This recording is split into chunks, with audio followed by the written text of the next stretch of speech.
being broadcast. You are now on microphone. Yay! From you.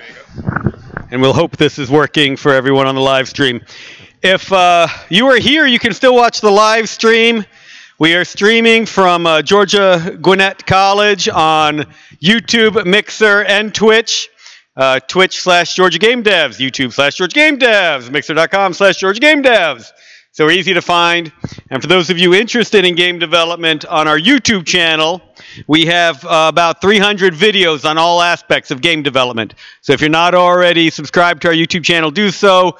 Hit that bell so you can get notifications when we post new videos like the ones you're about to see. And follow along with what we're doing. YouTube.com/Georgia Game Devs, DEVS. And if you just search for Georgia Game Devs, it'll pop up first and foremost. The Georgia Game Developers Association represents everyone making games in the state of Georgia. We have about 500 members throughout the state. The vast majority of them are professional game developers. We do have student members in addition. And we also have associate members who are not in the industry but are very interested, lawyers, accountants, voice actors, all those sorts of things. We have a number of events coming up I wanted to make sure you all are aware of. Our next meeting is August 11th at Kennesaw State University's Marietta campus.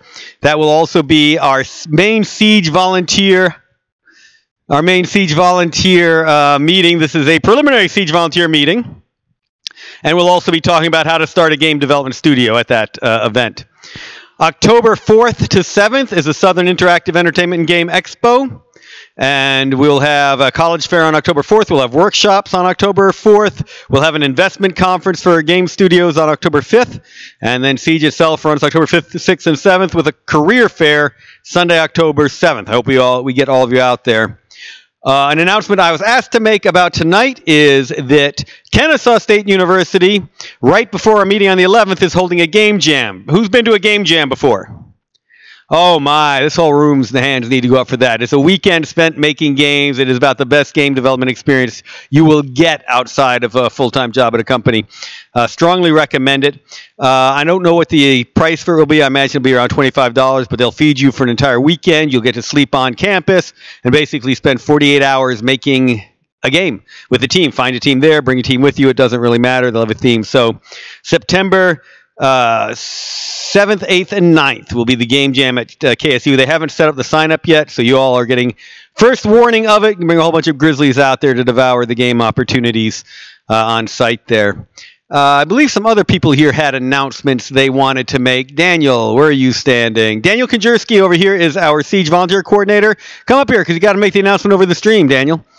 And yes, this microphone, as you can tell, is not projecting to you. This is just for the live stream, so sorry about that.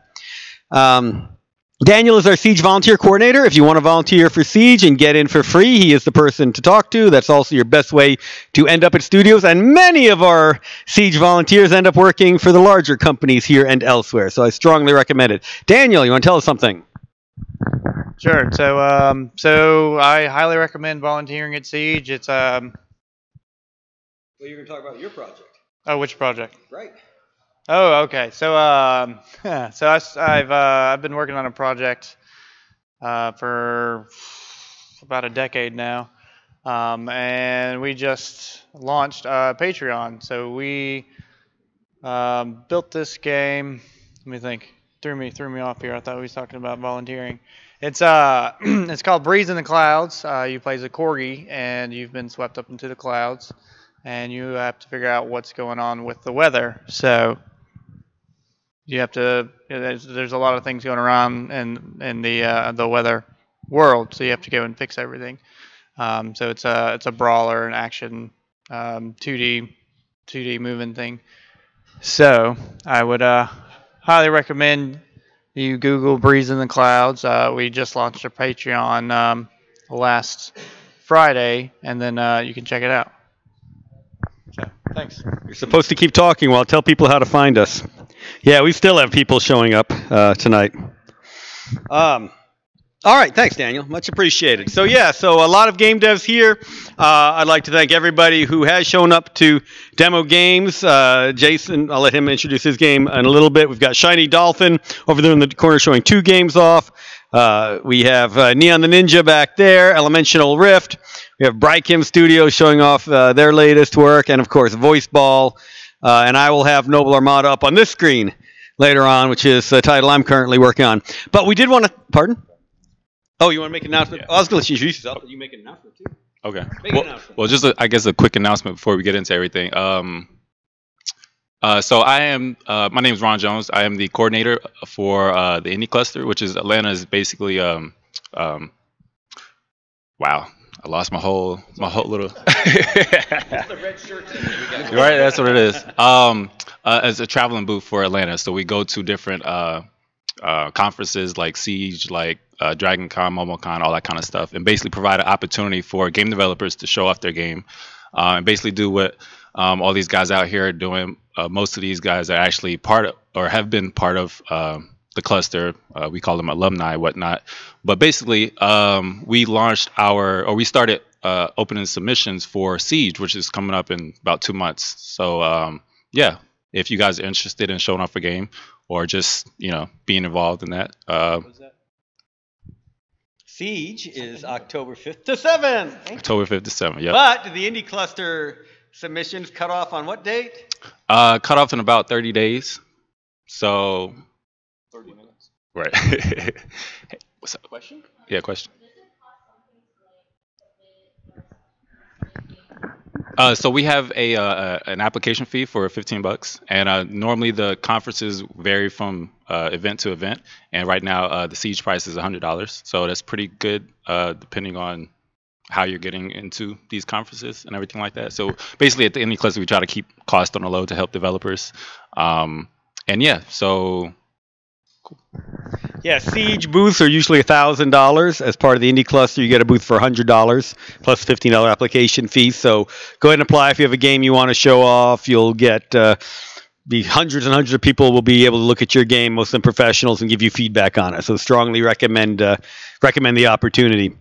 So we are going to talk briefly about play testing, since that's what we're here to do tonight, and then we're going to unleash everybody back on all the games that are here. And Ron, are you going to set up your title as well later on? All right. So briefly, before we start discussing playtesting, we'll do quick introductions. I'm Andrew Greenberg. I'm the Executive Director of the Georgia Game Developers Association. I've also been making my living as a game designer since 1990. I will be using the streaming computer in a little bit to show Noble Armada, which is a game I'm currently developing in a science fiction universe I've been selling games in since the mid-90s, the Fading Suns universe. So look to check that out. On my right, from Tripwire, Ron Jones. What are you going to show? I'll be showing off a small game I've been working on called Siege Tower. It's a tower defense game, basically throws you in a realm of nostalgia. It's kind of themed around our conference here, Siege. And my name is Ron Jones. I guess I said that already. Already said the coordinator for the Indie Cluster, but also an independent game developer, as well as a QA tester for Tripwire Interactive. You good? Okay. Hey, I'm James Simpson, a.k.a. Dr. Unity, and owner of Soulblock Studios. I got the name Dr. Unity about 11 years ago from that buddy right there. I was working in his conference room, or a.k.a. living room, and I've been using Unity for quite a number of years. It's a great engine. I've used many other gaming engines before that, but Unity was one that actually unifies the entire section. I like building games. I've got over 65 published titles. I did not bring my game here today because I wasn't understanding I was supposed to play test games instead of actually showing off my games. Because the only bad thing about being a game programmer is you never get to play other games. So, with that ado, I pass the microphone on to Jason. Jason! Yeah. I'm Jason Hillhouse. Currently, I'm a developer at UR here over in Smyrna. We develop kind of... John Bazell. Yeah. Yep. Mm-hmm. Yeah, I remember John. Yeah. And Adam. Yeah. Actually, yeah, you did some contract work, right? I did. Yeah. Okay. And so, I do full time there, and I do like AR, VR work. Mainly from a marketing point of view. So AT&T has a big booth. They want some big arcade cabinet with a old school car racer on it.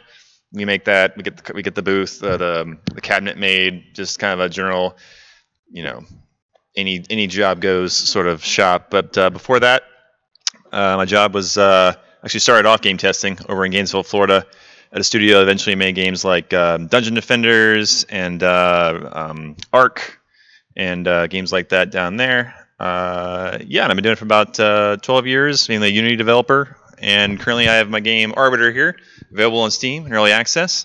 It's mainly a VR game, but right now I'm testing the keyboard and mouse. So, yeah, give it a shot. Hold on to it, Jason. Hold on to the microphone. All right. And for playtesting, a lot of people have the point of view, the image that you're basically just playing games for a living. You sit around playing games all day. And yes, you do sit around playing games all day.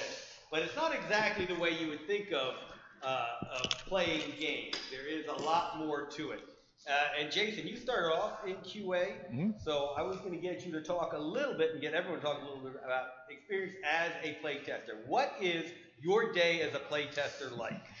Yeah, I started off with a little two-person team. Eventually got to about 3, maybe 4 part-timers.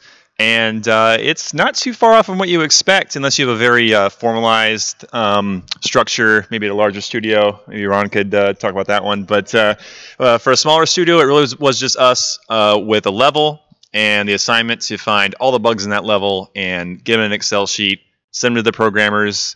And the most important part, very, very important part, is to write the reproduction steps. Open up the level, go to this section, spin around 3 times and press the B button and your character explodes or something. It's just, you gotta be very specific. That's the most important part. And it was a multiplayer game I was testing, so it was really just kind of us sitting around screaming, annoying the owner. And that was the key part, just documenting everything. Yeah. James, you want to talk a little bit about your time as a playtester? What do you do as a playtester? What is that? The definition of insanity is doing the same thing over and over and over again and expect a different result. That's exactly what you're doing as a playtester. So you are looking at level design, and you're trying to move around a character or what have you, trying to go through walls or clip through walls. And you realize, how many times can I do this? I had a friend who used to work at Nintendo when the DS came out. He found out that if he put his DS underneath a fluorescent light, that it actually give him credits on his characters. And he was like, and he worked at Nintendo. But the biggest problem like developers need is they need to be able to reproduce the problem. The number one thing developers hate to hear is sometimes. We don't that word doesn't exist. It's broken. Where you just say, well, sometimes. No, if you say sometimes, I'm not even listening to the rest of your sentence, okay? Because if I can't duplicate it, I can't fix it. Wow, we just got a whole bunch of people in here too. Like a bus just came up. Well, yeah, they're kind of strange. Look, we're running out of seats. Okay, anyway. This is the mobile dev class.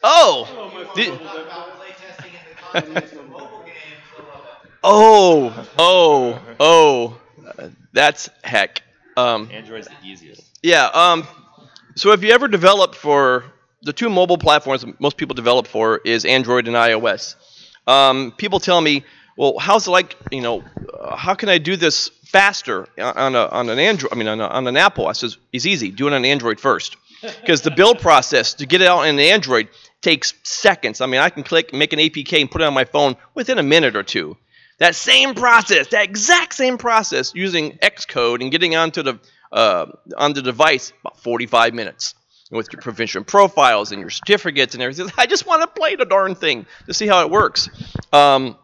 Unity, actually the asset store, for those who know, I've spent an insane, enormous amount of money on the asset store. But there are a lot of plugins that allow you to get to the debug console. So if you're ever working with a mobile device, I'm drawing a blank on it. You happen to know that there's a plugin that you can purchase. You can actually swipe 2 fingers down, and you actually see the Unity debugger console. And it's it's name. Yeah, you want it. It's beautiful. It's like $15, $20. So that's the greatest thing. And you can also send that report to people too. So you can pull it down, say, you got to crash because it gets a null reference exception. You can click a button, send that report to whatever developer, and then go, okay, now I can reproduce the steps. Yeah, well, Pass it on to I'll Ron. pass it on to Ron. I'm going to stop talking Over right at now. Tripwire, Ron, what's your day like as a tester? Well, so I have about, I guess, 7 months experience because I just started working there at the beginning of the year. But already I guess I got pretty much a crash course not only in their games but basically how a larger studio kind of sets up and the pipeline process and all that kind of stuff. And even though coming from a independent route, it was just unique and basically, I guess, beneficial to me personally. I would say I would credit a lot of my speak up. Can anybody hear me? Too dark. The mic. Yeah, the mic doesn't. Right. Okay, so I would credit my time being independent, making games of my own, and troubleshooting my own games. Basically, hit my head up against the wall trying to figure out what's wrong, what's going on, that kind of thing. I would credit that to my process and the reason why I haven't gotten fired yet. I would think that a lot of that repetitiveness, sitting down and basically testing over and over, Halo testing or coming up with reproduction steps and techniques. Yeah, official Explain terms. Halo testing. It's not the game. You're not just See, testing Microsoft. these are just words I throw around. Like I said, I'm only 7 months in. Okay. Yeah, so I just like to sound like I know what I'm talking about. But basically, if I'm not mistaken, so if you know there's an issue with say collision or whatever like that, if I'm trying to run across the floor, and basically I put the bug in, they sent it back saying that it's finished or it's fixed. Halo testing would be like, not only would you test to see if it's fixed, you would test that in like other areas and basically trying to break it again, just doing random stuff kind of around the initial bug. Recursion testing. Well, the idea is that you what it's never called? know what a change in code will cause. So it's basically Right. a ripple effect. If I cause a change here, what's happening out here? I need to test all around it, anything that could be impacted. It's amazing what can be impacted by a change in one set of code here somewhere else you've never imagined. Right. And if you develop small games, for years, you don't really experience that so much. But when you get to the bigger studios with hundreds of people working on the same project and everything like that, not only is stuff like version control and everything else important, you got to like document everything and make sure people know what you're talking about. So I'll add one more thing to that. They talk about the ability to replicate bugs. It's not just putting down a list of steps for a team to figure out how to recreate the bug. It's to do it as quickly, so they can recreate it as quickly as possible. The least possible steps to get to that bug. So once you've identified a bug and you've identified how to replicate it, you want to identify a way for the coders and others to find it really quickly. So the least number of steps necessary to recreate that bug is what the tester needs to be doing. So I've written, so I've done QA, run QA for my own small studio and run QA for larger studios, had to put together QA plans.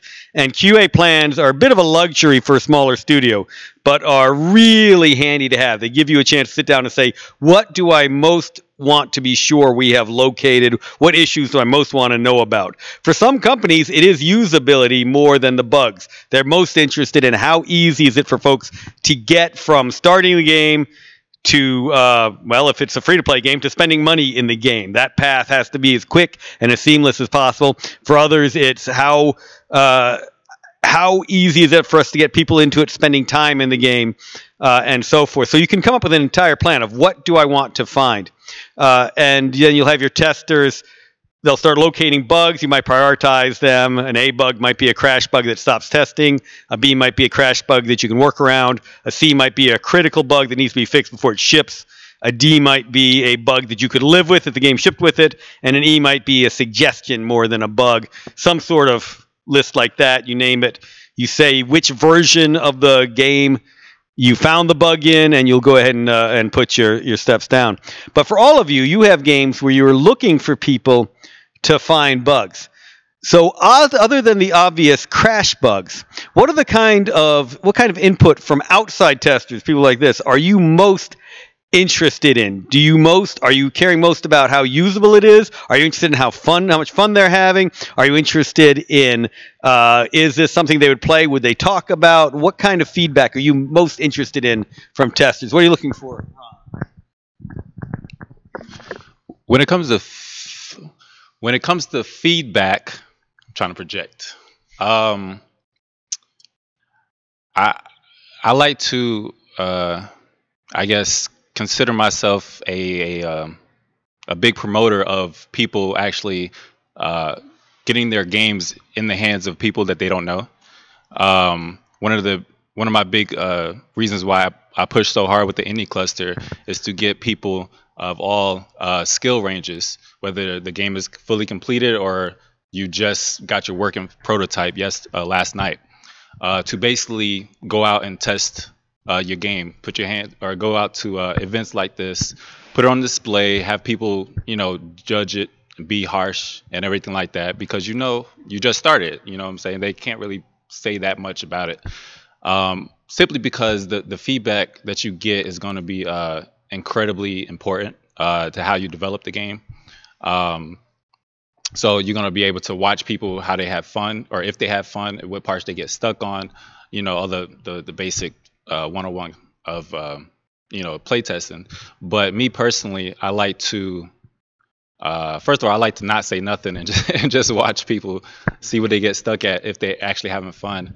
And then once hopefully you get past that bridge, then basically I like to, because what I do, I don't know if it's just because I'm terrible at playing video games or I just have a knack of not following instructions, but I basically just get in there, press a bunch of buttons, and basically feel my way around to try to understand the game, I guess, on a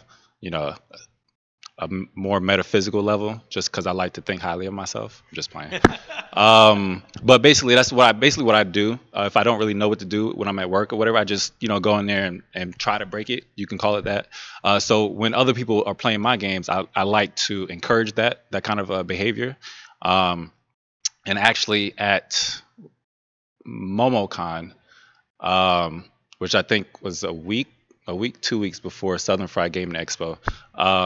2 weeks. Someone was playing my game, and basically they loved it so much they kept coming back and trying to beat their own high score, which is pretty cool. That every developer loves that. But he one time he came back and he actually broke it. He actually found a new mechanic I implemented, was being able to switch between the weapons with the hotkeys of the number pad. And basically he was using them and kind of broke it and realized that you don't have to get to a certain level to use it. So basically he didn't unlock the weapons, but he was switching between the weapons and using them. I'm like, yeah, that's a bug. Appreciate that. So, of course, respectively, he didn't use it to win, but basically stuff like that is pretty cool, watching other people break your game. And then 2 weeks later, of course, it was simple enough to fix, so I was able to fix it and then have people do the same thing to Halo test around that to make sure it was fixed and see if the actual mechanic worked the way it should. So, ditto. No, I actually cheat. I actually go to game companies or just stores and talk to them. It says, hey, I have a game, I want to demo it. So next thing I know, I had Microsoft sponsoring an event for me at Perimeter Mall, and they had all these Microsoft services out in front, and they say, okay, put your game on. I'm like, well, okay. It was that hard. I just asked them, and they said, sure. And then we've done that multiple times, too. I used to teach at the Ernst II of Atlanta, and basically I taught game design. One of the things I talk about in game design is I would in 10 weeks, have all the students build games. And then at the last day of class, I'd have them put their games up, and I'd invite the entire school to come play people's games. And the number one rule I told every single team is to do what, Ron? To not say nothing and watch them. To shut up and let them play your game. Don't help them. I know it's your baby and everything, and you want to hold their hand, and you want to say, just click there. Shut up, because then that's how you get what's happening to your game. You understand how it works. You understand where they're struggling at. It may drive you batty, but shut up. Okay? Otherwise, have them call the 800 number and pay 50 cents for the temp line. Okay? Which I have actually done before for a Sega game. But that's okay. The point is, you have to observe what people are doing. That's how you get your greatest feedback. Is just sit back and watch those people struggle. Okay? They may they may turn to you, and if they ask you for help, saying, "You sure you can't figure this out by yourself?" Kind of lead them on. It's like, you're almost there. You're almost there. Just give them encouragement. They may be nowhere close. Okay? But just give them the encouragement, trying to finish the game. That's always been very beneficial to me. What else was there? You said a lot of everything I was talking about. Yeah. So going to the events like this, the GGDA is always sponsoring events, and it's always good that how many laptops are back there. Just bring your game and show it to people, and let people enjoy it and listen to their feedback. You don't have to implement everything they say. It's like, well, this is really great, but I really wish that game would be more blue. I'm like, okay, thanks. Patrick, make your game more blue. No, don't make your no. It's already blue enough. Anyway, yeah. Well, sometimes it's difficult to read the letter, especially from this distance. But the point is, watch and learn from people and observe what they're doing. The original question was what? Specifically, you're talking about what you're looking for, what you want people to find. Yeah, just watch. And what I was looking for folks to say was exactly what Ron said. Well, that's what I'm saying. That's why I'm saying ditto. My game is the last game that I worked on, or I'm working on, is SnarfQuest Tales, which is a point-and-click adventure game, because that's what I enjoyed. That's when I grew up in the 80s. That's what I enjoyed doing, point-and-click games. King's Quest, Space Quest, Leisure Suit Larry, Secrets of Monkey Island, Day of the Tentacle, Maniac Mansion. These are games that I fell in love with. And I says, okay, I work for all these other companies. And I says, okay, when I'm going to do my own game, that's the kind of game style I'm going to do. So I'm looking for people that try to do the puzzles out of order, or try to get the character stuck. And I have to sit there and I see, don't click there, to myself, and I just shut up and let them do it. And I found out girls are very good at those little slider puzzles. They can just sit down, done. And all the guys are like, I don't understand. So I've learned, okay, females are really good at slider puzzles. I says, okay, I got to have more of those if I want to get a female audience. So once again, it's just observing what your audience is doing. And on to... All right. Yeah. For me, I treat playtesting as a... I can't go to the next step in my development until I put it for the batch of features that I have in front of somebody, because as a developer you spend hundreds, sometimes thousands of hours on your game. You have no idea what your game is like about 6 months in development, especially graphics wise. What, is it fun anymore? You don't know any of these things because you spent so much time on it. So getting it in front of people constantly to get that feedback and is so important. And mainly I look for ease of use and if they're having fun. Ease of use is important because it basically means you didn't make a good tutorial, and so they don't know what to do. Sometimes they don't know what to do because you designed it wrong. Sometimes they don't know what to do because you just didn't tell them in the game. So that sort of stuff is really what I look for a lot with playtesting. And the feedback itself, mostly feedback will give you feature requests. For me, the trick with feedback is trying to break down a problem a player has or a suggestion they have and see what the core of that actual request is. For example, in my game Arbiter, it has a very unique locomotion system where you grip in front of you, pull and release. Pinball machine? Oh no, it's just like an arena shooter. You just like slinging around. Yeah, it's like a swimming motion. Okay.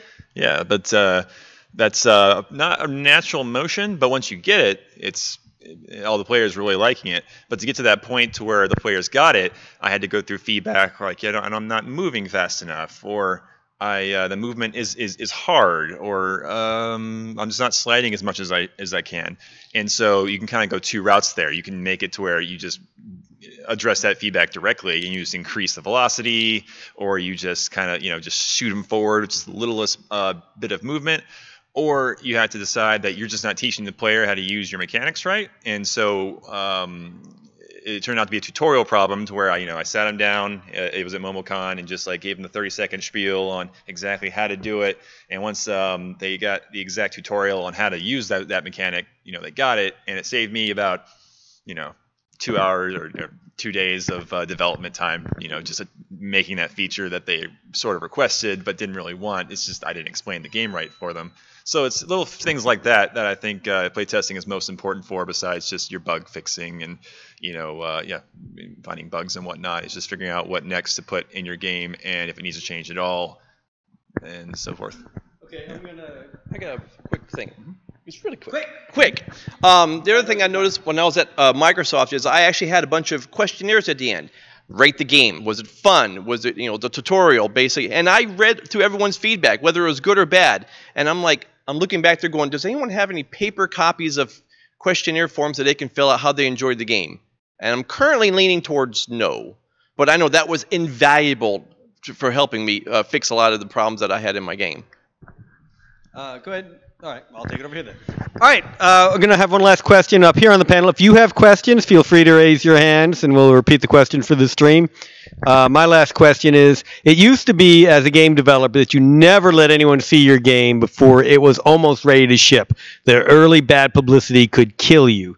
Now, on the other hand, there seems to be a shift in the other direction. I'm a perfect example of that. I live stream play tests now every Sunday, and more often if I can. So for you who are now taking these to events and demoing them, do you want people to then you go on social media and talk about your game?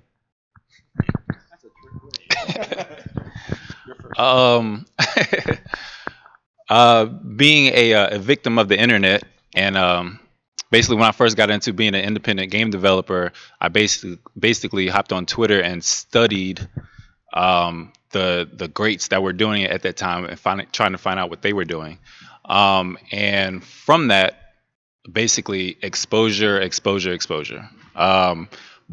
That being on the independent side, I would say maybe the AAA side would be more kind of a scheduled publishing kind of wait until the right moment kind of thing. But if you are independent, I would strongly suggest to just throw it out there, get your feedback, get people talking about it, get people following you, because honestly, the number one issue for independent game developers isn't, well, you could argue is finishing their game, but it's exposure.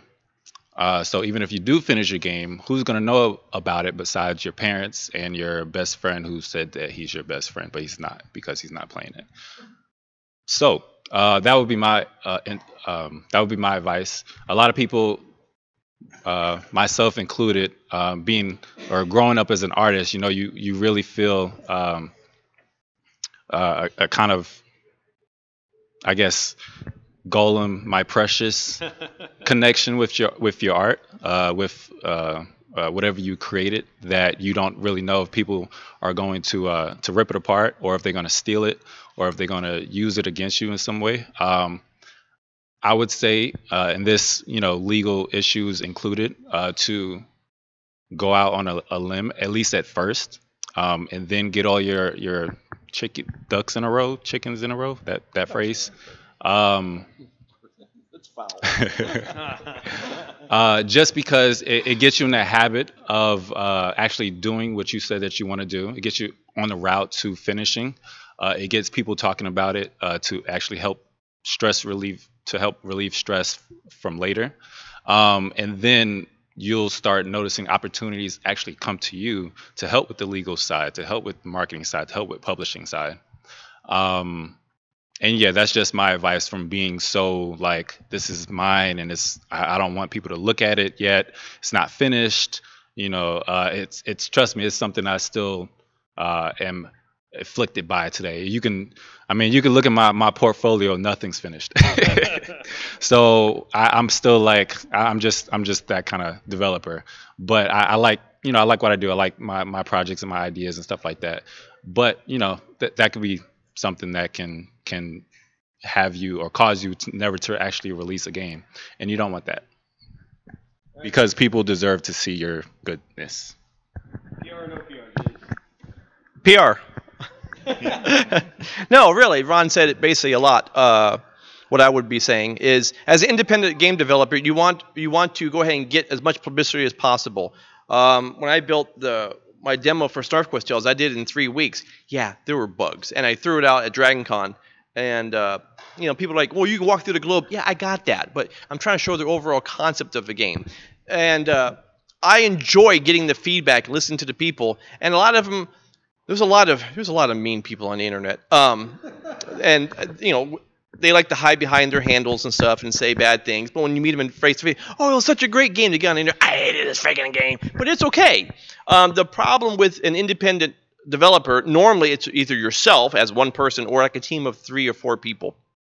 The problem is every single either positive or negative critique comes straight to a person's soul, okay? When you say something bad about a game, like the frame rate sucks, or it's too dark, or I kept getting stuck here, people are really reading those comments, okay? And so you read those, it's like, oh man, did I do it? Was that the right decision or wrong decision? But at the same time, somebody is now talking about my game.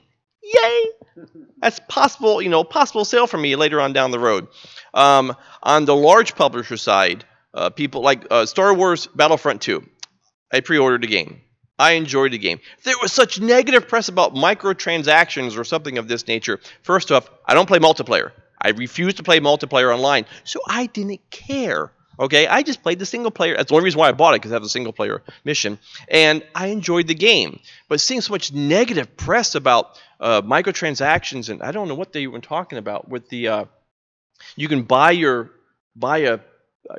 loot crate, and I'm like, what are you talking about? Only because I decided it was gambling. Yeah. Is that what it was? Yeah. And so very gray area. So obviously, they probably lost sales from that. So usually a bigger company who has invested so much time and money, not that independent developers' time is not time and money, but there's a lot riding on the company's future for other games. So I can see they give selected alpha tests to a close knit of people for reviews before they actually start putting it out for people to actually play. But independent, yeah, just go for it. Start getting feedback. Let the trolls yell at you. Don't worry about it. Just let it roll off you. Listen to the positive feedback. That's always great. We love hearing about people talking about our games. And just go forward with it. I mean, it can't hurt. Make it hurt, Jason. Make it hurt. No, my advice as a independent developer is just, I guess, finish your games, but really just just get something out there. The biggest barrier for me was always seeing a game that was like mine. So I'm like, someone took my idea. No one's ever going to make the idea like you can do it. If you want to make Mega Man, just make Mega Man. It's not going to end up like Mega Man, and down the road you're probably going to change something, and it's going to be completely different. It's going to be yours. And so I even worked on a project. I worked on the best example was Dungeon Defenders came out the exact same month, or within the same quarter as Orcs Must Die. Those are like the same game, and they both sold awesomely. So yeah, don't let that bother you when you're making a game. Just worrying about getting the features in there, getting feedback to know if you're going in the right direction, and keeping your scope down. I think Scope creep. over the years I feel like I've just been slowly creating a skill that is keep your scope down, because otherwise you just work on a game for a very long time and you end up in a rut and you can't finish, and sometimes you just don't finish at all, and sometimes you just have a whole bunch of features now that you have to maintain. And yeah, I'd say that's a very important part of getting a game out there, as well as making sure it's possible to get out there in the first place. So And don't always chase the latest and greatest features. If something just came out, don't try to add that feature into your game. You know who I'm talking about. Every time something comes out, you don't say, "Hey, there's a new thing on the VR that we can do with augmented reality." No, stop. Really, please, just get something out first. Then you can add later for part 2. Yeah, a lot of the great games use only about 1 or 2 major mechanics that they just play around with in the levels that come around. So just you don't need to fill it with features. You just need to be smart about how you scope your game out. All right, thank you all very much. If you have questions, you're welcome to ask folks afterward. Definitely want everyone testing games. And some of you came in here late. Again, this is the Georgia Game Developers Association. We represent everyone in the state who makes video games. Our next event is our Siege Volunteer Meeting, September 11th at Kennesaw State University. Our volunteer coordinator is coming up here to talk more about that. There is a game jam at Kennesaw State, October 7th to 9th.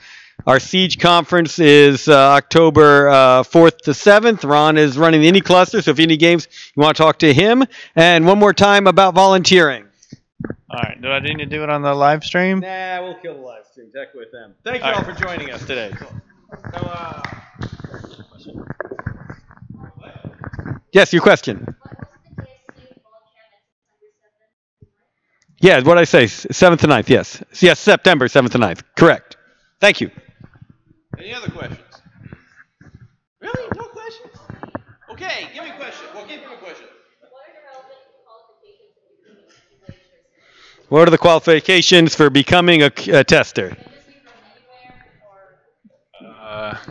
We want people from anywhere. I mean, I'm not the one that hired me. I don't really know the exact answer. Why did they hire you? I would say, Hair. right. I would say, just understanding, being able to understand certain language and vocabulary, like collision and Triggers, events. yeah.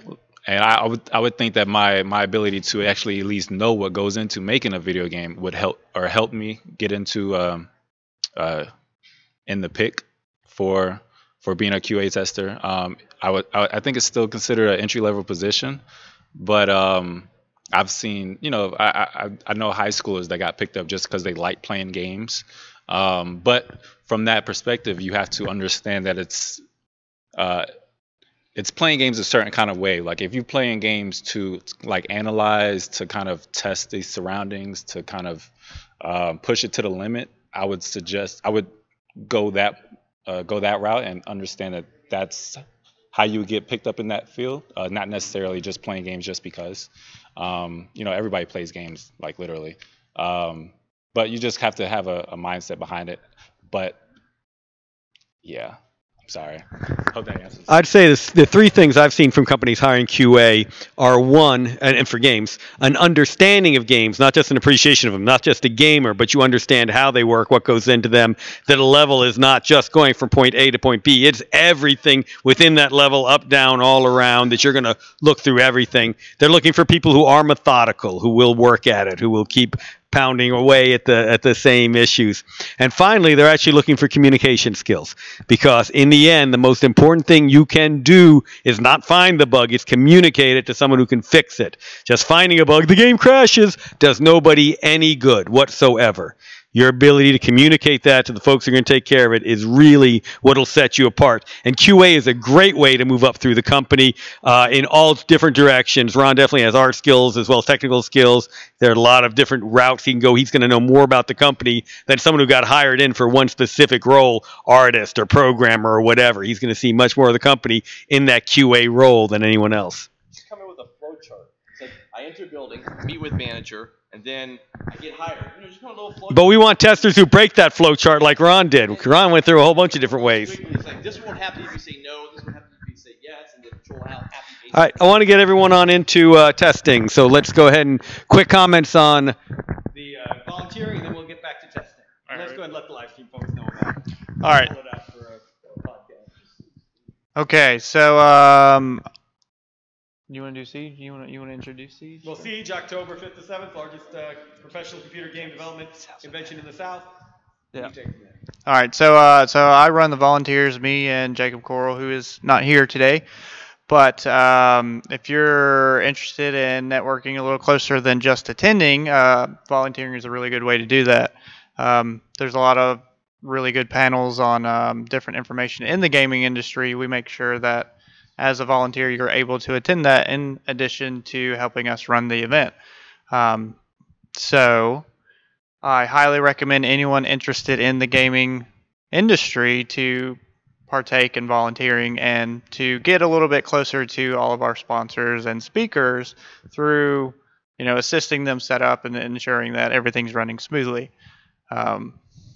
So I know a lot of people came in a little bit later, so I would encourage you, if you're interested in signing up for the mailing list, to go back and register, which I will set up my computer to do that once I finish.